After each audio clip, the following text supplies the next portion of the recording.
जय हिंद मेरे प्यारे दोस्तों। आप सभी लोग कैसे हैं?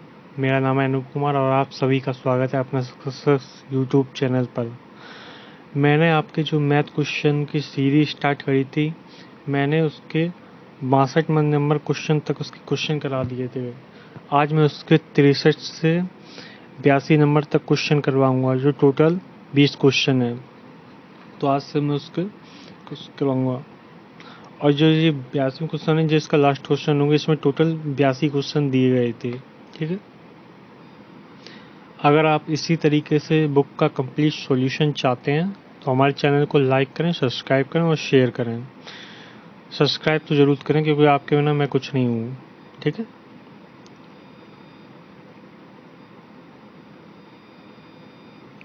चलिए हम चलते हुए अपने क्वेश्चन नंबर, टाइम बर्बाद ना करते हुए अपने क्वेश्चन नंबर 63 पे है।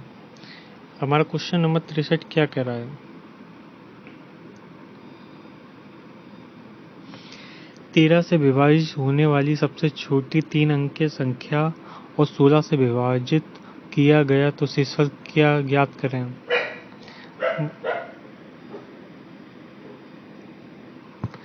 13 से विभाजित होने वाली सबसे छोटी 3 अंक की संख्या क्या होगी, आप बता सकते हैं? सबसे छोटी 3 अंक की संख्या होती है 100 होती है ना, मैंने बताया था। लेकिन ये 13 से तो कटता नहीं है। जब हम इसमें 13 से डिवाइड करेंगे, कितने बार जाएगा? 13 से 13 104, 104 बार जाएगा। 104। उसने क्या कहा, जब इस 3 अंक की संख्या को 16 से विभाजित किया जाता है तो शेषफल क्या आएगा। जब इसी संख्या को 16 से विभाजित किया जाता है तो शेषफल क्या आएगा? 16 छिंग 96, 96 होता है। और 96 जब इसमें माइनस करेंगे तो कितना आएगा? 8। हमारा राइट आंसर क्या हो जाएगा? Option number D. चलिए अब क्वेश्चन नंबर चलते हैं 64 पर। निम्नलिखित में से कौन सा न्यूनतम 2 पूर्णांकों का योग है जिसका गुणनफल 64 है? उसने हमसे ये कहा, निम्नलिखित में से कौन सी न्यूनतम 2 पूर्ण अंक है, मतलब 2 पूर्ण अंक है, ना वो पॉइंट में हो ना वैसे हो, उनका योग है और जिसका गुणनफल 64 है। तो हमारी 2 पूर्णांकों का योगफल, गुणनफल 64 निकालने के लिए हम लोग ऑप्शन नंबर अपना डी उठाते हैं। जब हम अपना ऑप्शन नंबर डी उठाएंगे, ऑप्शन नंबर डी को जब हम 2 भागों में तोड़ेंगे, 8 और 8 के 2 भागों में जब तोड़ेंगे और इनका जब गुणा करें तो कितना आएगा? 64। 64 आया, जिसका गुणनफल 64 हो। ठीक है। और आप कोई सी भी ये संख्या दी गई, आप इनमें से कोई सी भी उठा लेना, वो नहीं टूटेगी। तो हमारा ऑप्शन नंबर डी इसका राइट आंसर होगा। ठीक है। अब हम चलते हैं अपने क्वेश्चन नंबर 65 पर। एक 5 अंकों की संख्या 247x8 को 44 से विभाजित होती है तो कौन सा अंक x को प्रतिस्थापित कर सकता है। मतलब x के स्थान पर कौन सा अंक ऐसा है जो आ सकता है। ठीक है। 5 अंकों की संख्या है ये। 5 अंकों की संख्या क्या दे रखी है हमारी? 2 2 4 7 x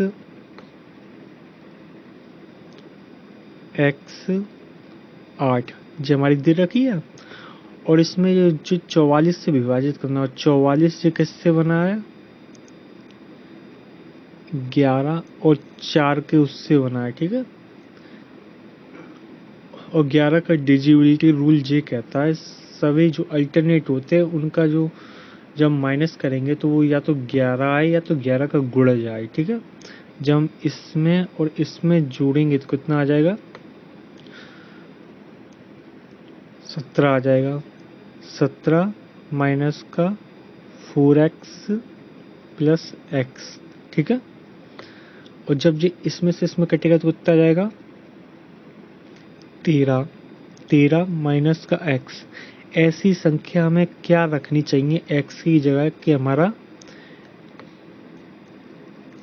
जो हमारा जी है ना, यहाँ 11 बन जाए। ठीक है। ये हमारा 11 बन जाए। हमें x की जगह ऐसा क्या रखना चाहिए, x की जगह हम ऐसा 2 ही रख सकते हैं। और भी संख्या होती हैं, लेकिन यहाँ पर जो हमारे ऑप्शन के साथ दिए वहाँ पे हम 2 रखेंगे तभी तो हमारा 11 बनेगा। तो हमारा राइट ऑप्शन क्या हो जाएगा, ऑप्शन नंबर बी।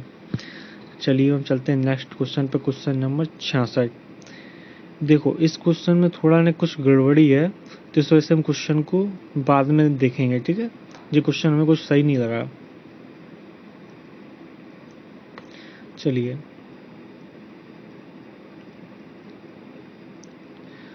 हमारा क्वेश्चन नंबर आपके आ रहा है 67।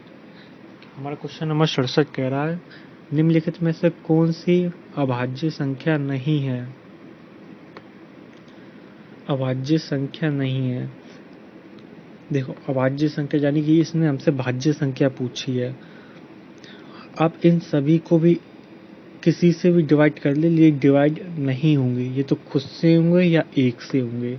जो हमारा 1001 है ना, इसे जब हम 11 से डिवाइड करेंगे तो हमारा कितना आएगा, 99 और 1। जो हमारा पूरा पूरा डिवाइड हो रहा है, 11 से पूरा पूरा डिवाइड है, तो हमारा ऑप्शन ए होगा। उसने क्या पूछा, अभाज्य संख्या नहीं है, ठीक है, नहीं है, यानी कि वो भाज्य संख्या पूछ रहा है।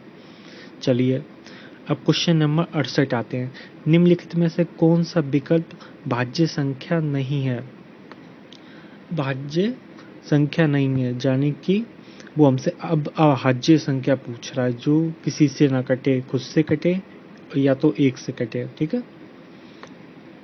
देखो अब हम जब अपना पहला ऑप्शन ए उठाते हैं तो हम क्या देखते हैं, जो ऑप्शन ए है ना,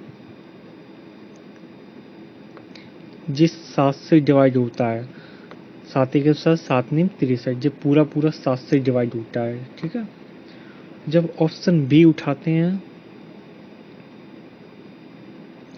जब हम इसमें करेंगे तो ऑप्शन बी ऐसा है जो किसी से डिवाइड नहीं होता, जो खुद से डिवाइड हो रहा है, खुद से और एक से, इन दो संख्याओं से जो डिवाइड हो रहा है। और जैसे ही मैंने अपना ऑप्शन सी भी चेक करने की कोशिश करी, हमारा ऑप्शन सी है वो आप देख सकते 13 से डिवाइड हो रहा है। 13 चौको 52 प्लस 1 13, ये 13 से पूरा पूरा डिवाइड हो रहा है, ठीक है। ऐसे ही जब हमने 833 को 17 से डिवाइड हो रहा है ये पूरा, और ये पूरा 7 से डिवाइड हो रहा है, मतलब ये सभी जो ए सी और डी है ऑप्शन है ना, ये सभी किसी ना किसी संख्या से डिवाइड हो रहे हैं। जो हमारा ऑप्शन बी है ना, वो किसी संख्या से डिवाइड नहीं हो रहा है। चलिए अब चलते हैं अपने नेक्स्ट क्वेश्चन पर, क्वेश्चन नंबर 69। नीचे दी गई कौन सी संख्या 12 से पूर्णतः विभाजित है। और 12 से पूर्णतः विभाजित करने के लिए हमें सबसे पहले 12 जो दिया गया है, 12, इसको जब हम 4 और 3 के टर्म में तोड़ेंगे, ठीक है, तो हमारा जब हम 4 और 3 का टर्म, और 3 का टर्म हमसे क्या कहता है, सभी संख्याओं का सम 3 से विभाजित होना चाहिए। जिस ये भी 9 की तरह इसका भी डिविजिबिलिटी रूल होता है, ठीक है, जिससे सभी संख्याओं का क्या होना चाहिए, पूरे विभाजित होने चाहिए। जब इन सबको प्लस करेंगे, 1 4 7 44 44, इन सभी संख्या को जब हम प्लस करेंगे, 4 दूनी 8 और ये 15, ये 3 से पूरा कट गया, और 5 ये 3 से कटेगा, नहीं कटेगा, तो ऑप्शन ए नहीं है हमारा। अब ऐसे ही जब हमने ऑप्शन बी उठाया तो उसमें क्या लिखा है, देखो मैं इसको जल्दी जोड़ देता हूँ ताकि टाइम बर्बाद ना हो। ये पूरा कट गया, 18 हो गया, ठीक है, 5 6 11, ये नहीं कटेगा, 9 जे कट गया, 2 से जे कट गया, ठीक है, 10 और 7 और 14, जे भी नहीं कटेगा, ठीक है, जे तो मतलब कटे ही नहीं आता। हम जब ऑप्शन डी पे आए, ऑप्शन डी को जब हमने प्लस किया, 5 प्लस 7 प्लस 2 प्लस 2 प्लस 8, जब हमने इसको प्लस किया, प्लस करने के बाद हमारा क्या आए, कितनी संख्या बन जाएगी, 12, 14, 16, 24। 24 है ना, ये क्या 3 से डिवाइड नहीं होगा? ये 3 से पूरा पूरा डिवाइड होगा। तो यही हमारा मतलब डिविजिबिलिटी रूल है। जितनी 4 और 12 का, जो 4 और 3 से हम इसे तोड़ लेते हैं पहले, और 3 का डिविजिबिलिटी बिल्कुल 9 की तरह होता है। जब हम इसे 3 से डिवाइड करेंगे तो इसका जो सभी संख्याओं का सम है ना, वो 3 से पूर्णतः विभाजित होना चाहिए। ठीक है, तो आप चलते हैं अपने क्वेश्चन नंबर 70 पे। 80 और 90 के बीच अभाज्य संख्या ज्ञात कीजिए। 80 और 90 के बीच अभाज्य संख्या आप कैसे ज्ञात करेंगे? देखो, ये 9 से डिवाइड पूरा कटता है 81, जी भी नहीं कटता है, तो ए और सी ऑप्शन हमारे हट गए। और जो 87 है, ये 3 से डिवाइड होता है। जब इसमें हमें 3 दूनी 6 बचा, कितना हासिल का 2, 2 2 निम्मा 27, तो ये पूरा जे 3 से कट रहा है। हमारा ऑप्शन डी ही ऐसा है जो किसी संख्या से नहीं कट रहा है। तो हमारी ऑप्शन जो डी है वो एक अभाज्य संख्या है। ठीक है, 71 में क्वेश्चन पे आ गए हम। ठीक है, दो संख्याओं का योग 28 है और उनके अंतर 12 है, तो संख्याओं का गुणनफल होगा। मतलब उसने क्या कहा है, दो संख्याओं का योग, जैसे हमने मान ली x प्लस वाई 28 है। ठीक है, और उनका अंतर x माइनस का y कितना है 12। ठीक है, x y से y जे कट गया, यहाँ कितना बचा 2x, 2x प्लस 40। ठीक है, और x से जब इसमें डिवाइड करेंगे कितना आएगा 20। जो x की वैल्यू है वो हमारी 20 आ गई है। ठीक है, और जब हम अपनी x की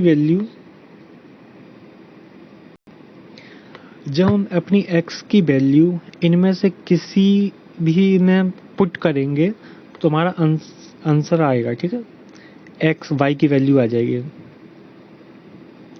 हमने x की जगह करना मैंने 20 कर दिया प्लस y कर दिया, इक्वल टू कितना हमारा 28 है बराबर में।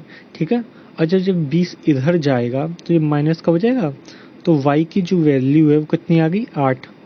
ठीक है, y की वैल्यू 8 आ गई है। उसने अब क्या कहा, संख्याओं का गुणनफल होगा, यानी कि जो संख्या है x और y इनका गुणनफल होगा, x गुणा y इनका गुणनफल होगा 20 गुणा 8 इक्वल टू 16, यानी कि 160। जिन संख्याओं को गुणनफल है ना वो 160 दिया है। ठीक है, चलिए हम चलते क्वेश्चन नंबर 72 पर। 6 लगातार विषम संख्याओं का योग सबसे बड़ी संख्या के दुगने से 38 अधिक है, तो इन 6 संख्याओं का योग निकालें। उसने क्या कहा हमसे, चलो 6 लगातार विषम संख्या, और 6 लगातार विषम संख्या हम लोग कैसे निकालेंगे, x plus 2 plus x plus 2। ठीक है,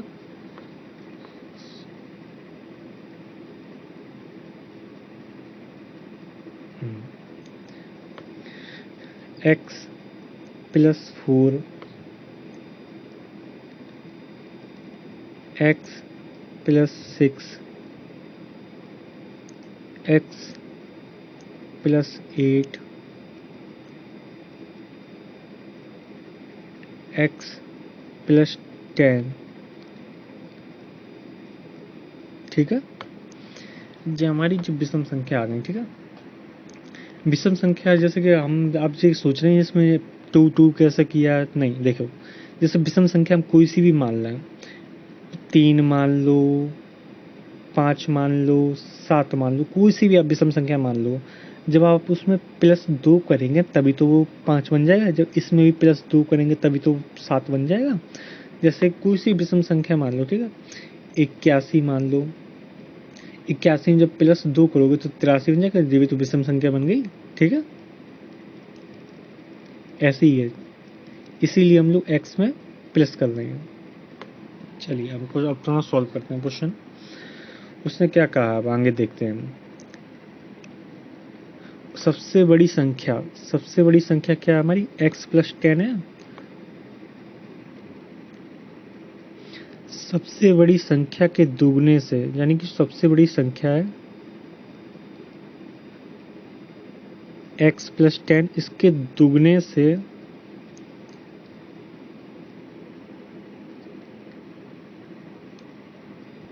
दुगने से 38 अधिक है। मतलब इसके जो लास्ट वाली सबसे बड़ी संख्या के दुगने से 38 अधिक है। तो इन 6 संख्याओं का योग निकालें, और इन संख्या को 6 का योग निकालने के लिए हम क्या करेंगे, पहले हम x की वैल्यू जोड़ लेंगे। कितनी बार है, 1 2 3 4 5 6, टोटल हमारे पास कितने x हैं, 6x। और जो संख्या दे रखी है इनका सिर्फ सम करेंगे, 2 4 6 8 10 का, तो कितना आएगा, 6 6 12 2 8 20, और कितना हो जाएगा 30। इन संख्या को सम 30 हो गया। और इसमें जब इसका गुणा होगा तो कितना हो जाएगा, 2x प्लस 20 प्लस 38। ठीक है, 38 हो गया। और जब 2x जब इधर जाएगा तो कितना हो जाएगा, 4x हो जाएगा। और जब 30 इधर जाएगा तो कितना हो जाएगा, 28। और x कितना आ जाएगा, 7।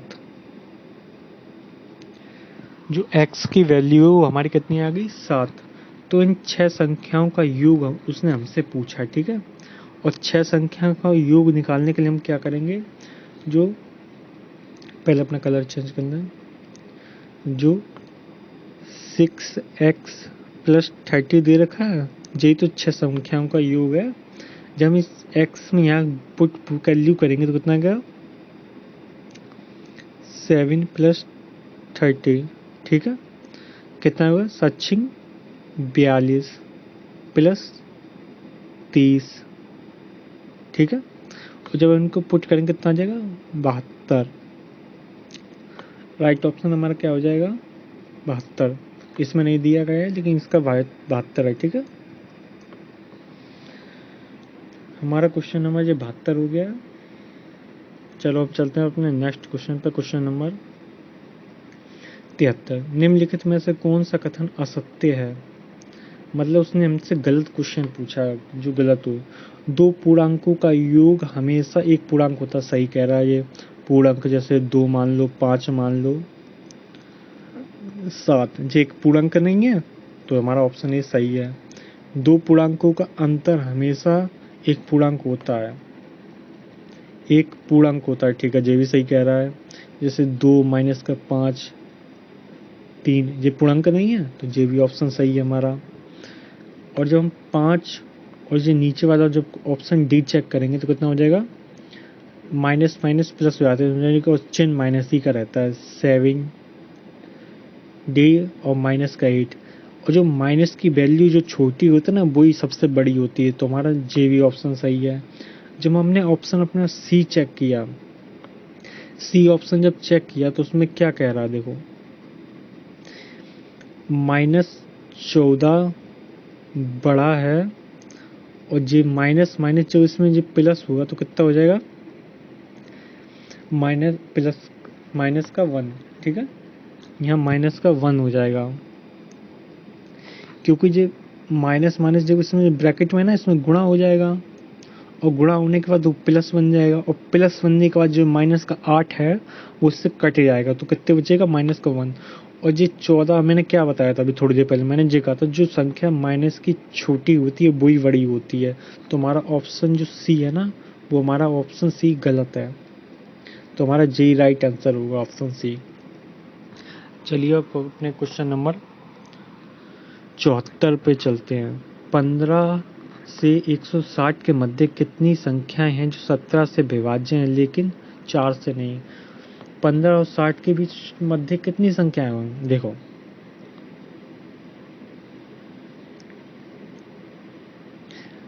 पंद्रह और 17 से विभाज्य हैं, यानी कि 17 के गुणज में आए, लेकिन 4 से ना विभाज्य हो। ठीक है, 17 एकम 17, ठीक है, 17 दूनी 34, 17 तिया 51, ऐसे ही dot dot dot dot dot dot dot dot dot dot कर करके कितनी हो जाएगी, 153। उसने हमसे 160 ही तक पूछा है ना। जब ये 153 आ गई है, अब इन संख्याओं को जब हम तोड़ेंगे, 17 एकम 17, आप चाहे तो पहाड़े से भी से कर सकते हैं अगर आपको पहाड़ा याद है, और 17 गुणा 2, फिर 17 गुणा 3,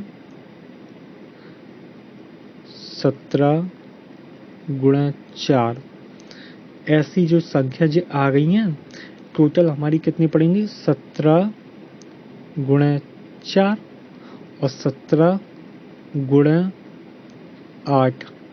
ऐसी ये दो संख्याएं हैं तो 4 से डिवाइड होंगी और 17 के गुणज में आएंगी। हमें इसने जे संख्या नहीं पूछी है और हमारी ऐसी टोटल कितनी संख्या निकलेंगे, 9। और जब हम इस 9 में इन दो संख्याओं को हटा देंगे तो कितना आ जाएगा हमारा, 7। ठीक है, तो हमारा राइट ऑप्शन हो जाएगा ऑप्शन नंबर बी। चलते हैं अब अपने क्वेश्चन नंबर 75 पर। एक बस में कुछ पुरुष तथा उनके आधी संख्या के बराबर महिलाओं को लेकर दिल्ली से चलती है। ठीक है, एक बस में कुछ पुरुष को हमने मान लिया अपना x। एक बस में कुछ पुरुषों तथा उनकी आधी संख्या के बराबर महिलाओं को लेकर चलती है। आधी संख्या के बराबर महिलाओं को लेकर चलती है। मेरठ पहुंचने पर 10 पुरुष उतर जाते हैं। जो मेरठ पहुंचने पर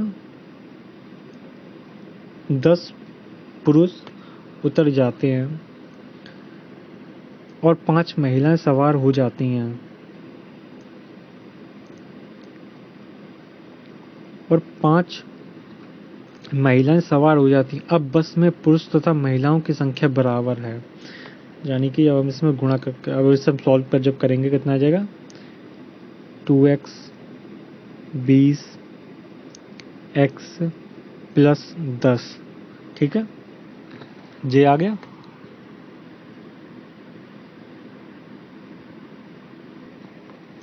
और जब हम इसे सॉल्व करेंगे, जब ये x इधर जाएगा तो कितना हो जाएगा x, और जब माइनस का 20 जब इधर जाएगा तो कितना हो जाएगा 30। जो x की वैल्यू है वो कितनी आ गई, 30। उसने क्या कहा है, प्रारंभ में दिल्ली से कुल कितने बस पर सवार हुए थे, कितने यात्री बस पर सवार हुए थे। जो प्रारंभ में तो जे है ना अपना, प्रारंभ में जे है। जब हम इसी जगह पुट करेंगे x की वैल्यू, 30 तो पुरुष थे और उसकी आधी संख्या के बराबर महिलाएं थीं। कितना हो जाएगा टोटल, 45। 45 हमारे टोटल प्रारंभ में थे। ठीक है, 76 में क्वेश्चन पे आ गए हम। और 76 में क्वेश्चन कह रहा है, कुछ संतरे 40 बच्चों के बीच बराबर बांटे गए। यदि 20 बच्चे अधिक होते तो प्रत्येक बच्चे को 5 संतरे कम मिलते। तो बताएं प्रारंभ में बांटे गए संतरों की संख्या कितनी थी। देखो, अब इस क्वेश्चन को हम लोग ऐसा करेंगे। देखो, कुछ बच्चों को संतरे 40 बच्चे के बीच बराबर बांटे गए, यानी कि 40 बच्चे हैं। कुछ संतरे 40 बच्चों के बीच बराबर बांटे गए। ठीक है, यदि 20 बच्चे अधिक होते, उसने क्या कहा, 20 बच्चे अधिक होते तो प्रत्येक बच्चे को 5 संतरे कम मिलते। जो पहले हमारे x मिल रहे थे ना, अब वो 5 कम मिलते। ठीक है, तो बताएं प्रारंभ में बांटे गए संतरों की संख्या कितनी थी। चलिए हम इससे हमें x की वैल्यू जब निकालेंगे, 40x 60x जब इसमें गुणा करेंगे 300। ठीक है, जब ये 60 इधर जाएगा और ये 300 इधर आएगा तो कितना हो जाएगा, प्लस के हो जाएंगे, यानी कि 20x 300 और x से जब हमने डिवाइड किया कितना आएगा, 15। जो x की वैल्यू है वो हमारी 15 आ गई है। उसने हमसे क्या कहा है, तो बताएं कि प्रारंभ में बांटे गए संतरों की संख्या कितनी है।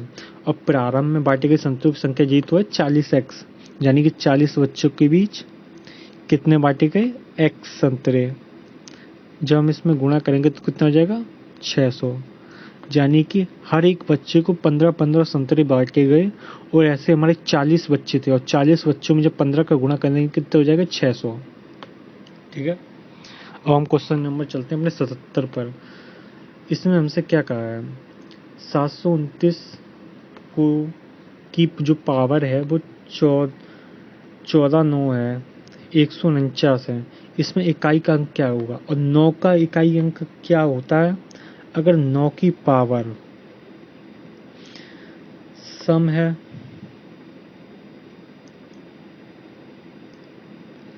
विषम है, अगर 9 की पावर सम है तो हमेशा 1 आएगा उसके यहाँ नीचे। अगर उसकी पावर विषम है तो 9 ही आएगा। ठीक है, विषम मतलब 3 5 ऐसे करके 3 5 7, जो ऐसी संख्या होती हैं जो 2 से ना कटे, और ये 2 4 6 ये संख्या सम होती हैं। ठीक है, अगर इनके ऊपर पावर सम है तो 1 आएगा, अगर पावर विषम है तो 9 आएगा। ठीक है, हम चलते हैं अपने क्वेश्चन नंबर 78 पर। हमारा क्वेश्चन नंबर 78 कह रहा है, यदि एक संख्या का 6/7 का 1/3 28 है के बराबर है तो वह संख्या क्या है। यदि एक संख्या, हमने एक संख्या क्या मान ली अपनी x बड़ा रूल आती है। ठीक है, इससे दूर ही रहना। यदि एक संख्या का 6/7 का 1/3 का, जहाँ का आ जाए वहाँ गुणा हो जाता है। ठीक है, 1/3 28 है। ठीक है, हमने इसमें इसको डिवाइड किया, कट्टा पिच्ची मचाओ। मम्मी पापा क्या सोच रहे हैं, बच्चे पढ़ रहे हैं, बच्चे यहाँ कट्टा पिच्ची मचा रहे। ठीक है, ये कितने बार गए 14 बार, मजाक कर रहा हूँ, ऐसा सीरियस कुछ मत लेना। ठीक है, और जब 7 में से गुणा करेंगे 7 चौको 28/2, 7 एकम 7, कितना आएगा 9। जो x की वैल्यू है, जो हमारी संख्या थी वो कितनी आ गई 98। हमारा राइट ऑप्शन क्या हो जाएगा, ऑप्शन नंबर डी। चलिए हम अपने क्वेश्चन नंबर 79 पे चलते हैं। किसी कक्षा के बच्चों के बीच मुफ्त नोटबुक समान रूप से बांटे गए, प्रत्येक बच्चे को मिली नोटबुक की संख्या बच्चों की संख्या का 1/8 थी। यदि बच्चों की संख्या आधी होती तो प्रत्येक बच्चे को 16 नोटबुक मिलती, तो कुल नोटबुक बांटी गई। अब देखो हमसे ये कह रहा है, किसी कक्षा के बच्चों के बीच मुफ्त नोटबुक समान रूप से बांटी गई। बच्चों हमने मान ली अपने x। ठीक है, अब प्रत्येक बच्चे को मिली नोटबुकों की संख्या बच्चों की संख्या का 1/8 है, यानी कि जो प्रत्येक बच्चों को नोटबुक मिली, हमने बच्चे अपने x माने थे, और प्रत्येक बच्चों को जो नोटबुक मिली वो अपने बच्चों की संख्या का 1/8 थी। ठीक है, यदि बच्चों की संख्या आधी होती, यदि जो x की वैल्यू आधी होती, जो हमने x अपने बच्चे माने थे, आधी होती तो प्रत्येक बच्चे को 16 नोटबुक मिलती। रुकना थोड़ा बच्चों,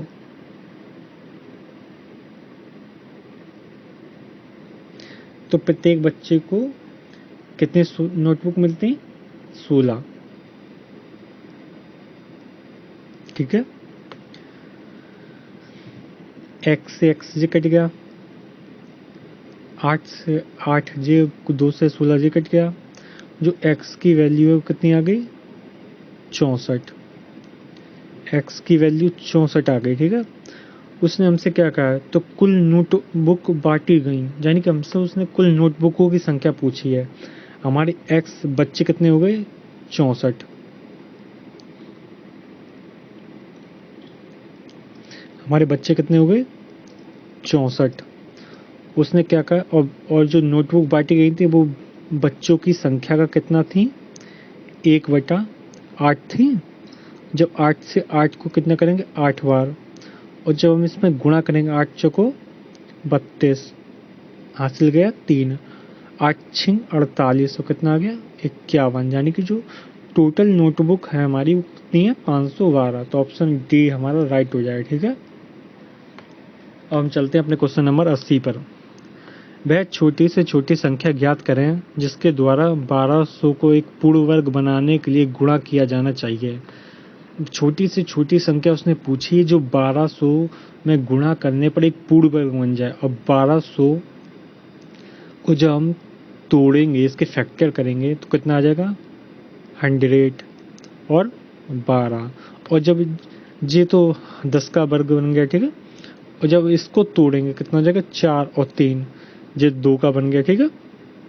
हमें 3 ऐसी संख्या इसमें गुणा करेंगे तभी वो एक वर्ग संख्या बनेगी, ठीक है। जैसे आप नहीं विश्वास हो रहा तो आप जैसे कि ये 1200 दिया गया है, इसमें 3 का गुणा कर लो। 12 में 4 बात है 36, 36, ठीक है।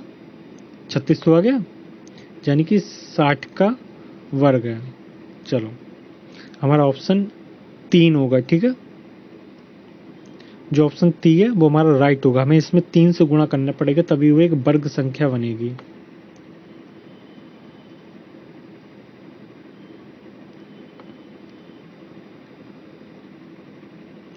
अब हम चलते हैं अपने क्वेश्चन नंबर 81।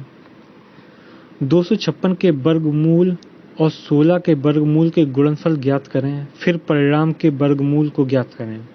यानी कि वो हमसे कह रहा है 256 का वर्गमूल, 256 का वर्गमूल क्या होता है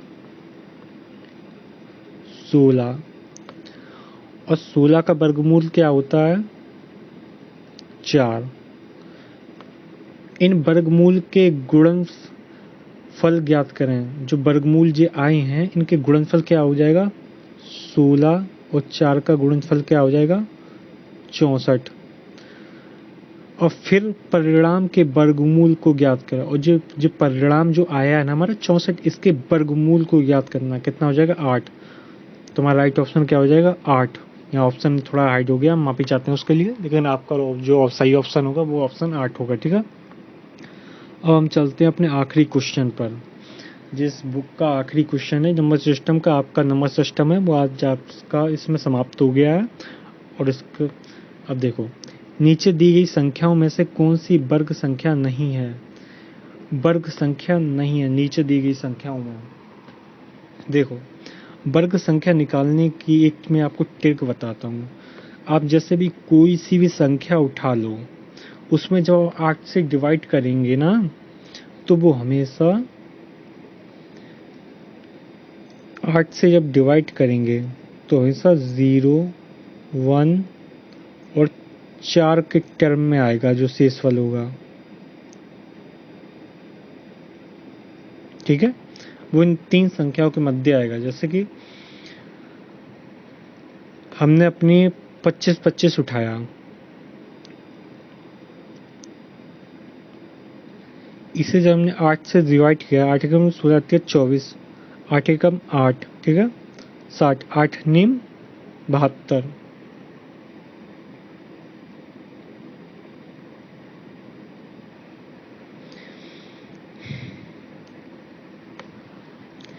उसने क्या कहा देखो, जब हमने अपना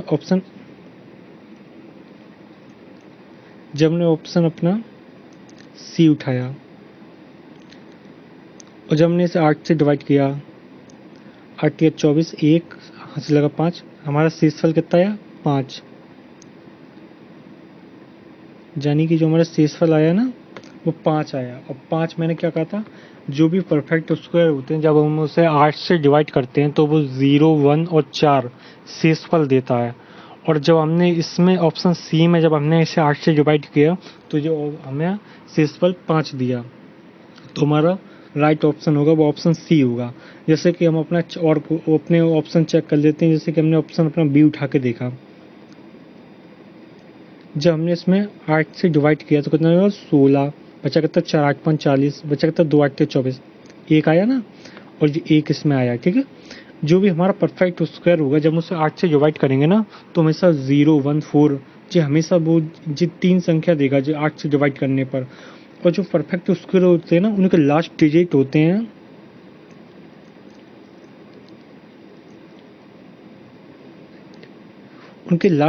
हमेशा होते हैं 0 1 4 5 6 9। जो परफेक्ट स्क्वायर के लास्ट डिजिट होंगे और जो परफेक्ट स्क्वायर के लास्ट डिजिट नहीं होंगे वो कौन से होंगे? 2 3 7 और 8।